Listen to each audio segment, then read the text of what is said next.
Part 8. I hold my scream and bit my bottom lip, but I couldn't help my eyes opening wide.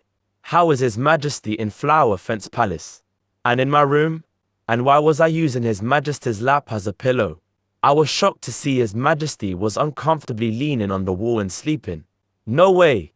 Yesterday I dreamt about my sister. I didn't sleep talk to His Majesty, right? While I was in confusion, His Majesty woke up. Yee-ho. I calmed down after hearing His Majesty's sleepy voice. My legs were wobbly, but I stood up straight and kneeled down right away. I rudely, "Oh, it's okay. Stop that." When I was about to announce my fault, he blocked my word and waved his hand. He came down from the bed and pulled my arm. "You just got well. Go back to your bed, you're MM. I told you it's fine. Go lie down." I was trying to say more, but His Majesty sternly blocked my word and made me lie down. "I'll call for Soa." And he left the room. I blankly stared at him leaving the door. I lay down on the bed and remembered His Majesty getting mad at me and His Majesty now being gentle to me. I feel relieved somehow. He looks fine now. Now I feel like all the tension was getting relieved. I put my hand on my forehead. I covered my eyes and took a deep breath. "Your Highness, it's me, Soa." It was Soa's voice. I told her to come in and door opened, and she came in.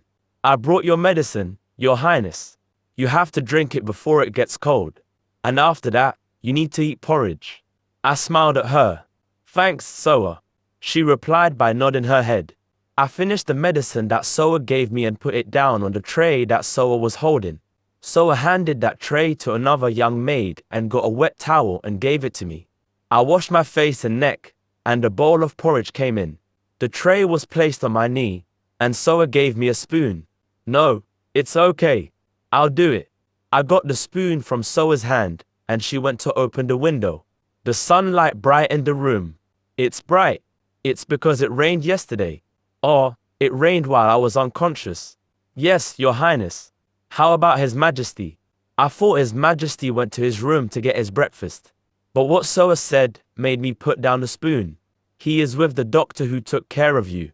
I think he has some requests to do. I heard he was distinguishing what you can eat and what you can't eat. The doctor was giving him information about what to put in your porridge for lunch and medicine you are going to take." I looked at Soa. Soa looked curious because of my stare. "Your Highness." Then, I closed my mouth. I felt Soa stare, but I just looked at the porridge bowl. He can't do that. Even right now there is bad rumors about it. If he skipped his breakfast and not doing well on his government affairs. I touched my forehead because of headache. Soa approached me because of worry, but I sent her away. Soa hesitated, but she quietly left the room. I lifted the tray and put it on a small table next to the bed and came down from the bed. I staggered a little bit because of dizziness, but I could stand up straight. I'm a mere man who has body that can't be a concubine. Even if it was the real Princess Suayam, His Majesty's affection is too much for a small weak kingdom princess to handle. But His Majesty favors me who is a useless man. Why? I asked myself and moved. I stand at the window and looked at the sunny sky. It was much warmer than before it rained, but it was still cool and refreshing. The flowers and trees looked greener due to the rain and sunlight. The sky was clear blue and beautiful, but nothing came in because I was confused. I leaned against the window putting up my loose hair. I saw His Majesty leaving the palace. He will definitely come back again tonight. Why does His Majesty care about me? Call in the royal doctor to come here. Does he worry about me getting sick? Does he pity my sick appearance? Or he got interested in me because I came into the concubine's palace bravely even though I have a body of man? I was relaxed thinking he opened up to me, but I was overestimating myself, and he got angry with me last time. I have no idea up to where I'm allowed and where I'm not. No, I'm too shameless. I can't even think about that. I'm a small kingdom's distant relative of the royal family, and I'm not a woman. Right now I'm treated as a ghost, but the imperial palace is small. Even though it's big, it is still small. You don't know where and how the rumor is going to get spread. I don't know why His Majesty is protecting me, but strangers will talk. His Majesty is not a person that can get involved in those dirty rumors because of me. His is the emperor of a big country, and he is right for that place. He can't get any flaws in his name. He has to get respected by everyone so that he can get the power for that place. I'm a shower of rain that cannot smear into his name. I'm the rain that pours at once and disappears when the sun comes up. No, I sneer at myself. Actually, I'm afraid. What if I can't turn back because my feelings got so deep? What if I really become his flaw? And how am I going to pay for that sin? I'm grateful that he saved my life. If this continues, what if I get greedy? Right now His Majesty takes care of me like his friend, but just like last time, what if he kicks me out? Sister, I unconsciously called her out. I missed her. She is probably living with her lover somewhere in that small kingdom. Sister, please, take me. I cried, covering my face with my hands. It was painful, strangely painful. I missed how I lived with my sister in that poor crappy house. Tears came down through my hands. Yeeho! I turned my head because of a voice. His Majesty was looking at me with surprise. How? Didn't he go back to his room? I just leaned against the window and looked at His Majesty. A teardrop dripped down on my chin and landed on my palm. I just stood there. Why are you standing like that? His Majesty frowned and walked to me. Why are you crying? Are you still unwell? Why are you standing, Yeeho? Before His Majesty could finish his words, I wobbled because I lost my leg strength. He got surprised and grabbed my arm and wrapped his other arm around my waist. I just cried, leaning on his arm. I never cried like this except when I was really young. I don't know why these tears were coming out. Yeeho, what happened? The doctor. Sister. I talked very quietly, and His Majesty stopped and looked at me. Yeeho. I want to see, Yeeho. I'm grateful that you took care of my pitiful life, but my sister. I hardly say one word by word. I begged him, not knowing His Majesty's face was getting colder. I want to go to my hometown, Your Majesty. I came here preparing to die, but didn't you let me live?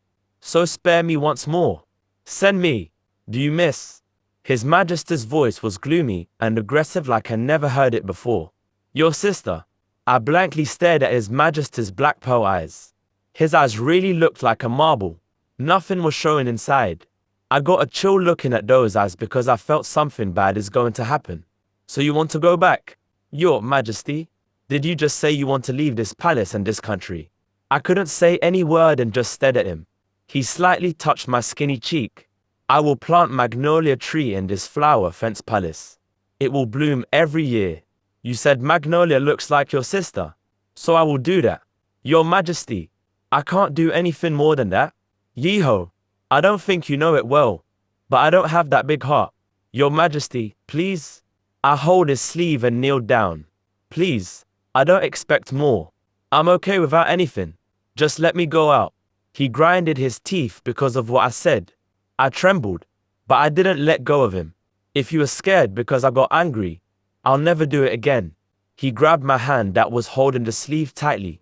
If you miss your sister, I can look everywhere and bring your sister to you. But you can't go out. Not even one step out of this flower fence palace. No, not even this room. So don't do any useless things anymore. You will get fever again. No, Your Majesty. I don't want that. I cried, bowing down. I don't like this place. I don't like this palace. I don't want to stay by your side. He stopped breathing.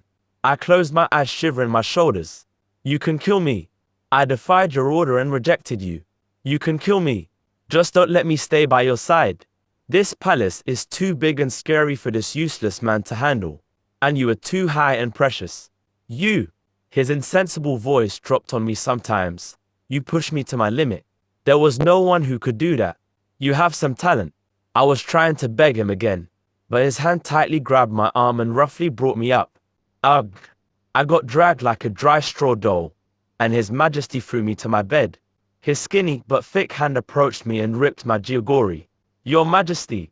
I was shocked and grabbed the ripped parts, but his hand pulled my hand right away. The bed curtain came down, and my sight got dark because of his shadow. I predicted what he was going to do and got pale. Your Majesty, I don't want to talk to you right now. I looked at him with fear. A big hand grabbed my face. I couldn't see anymore.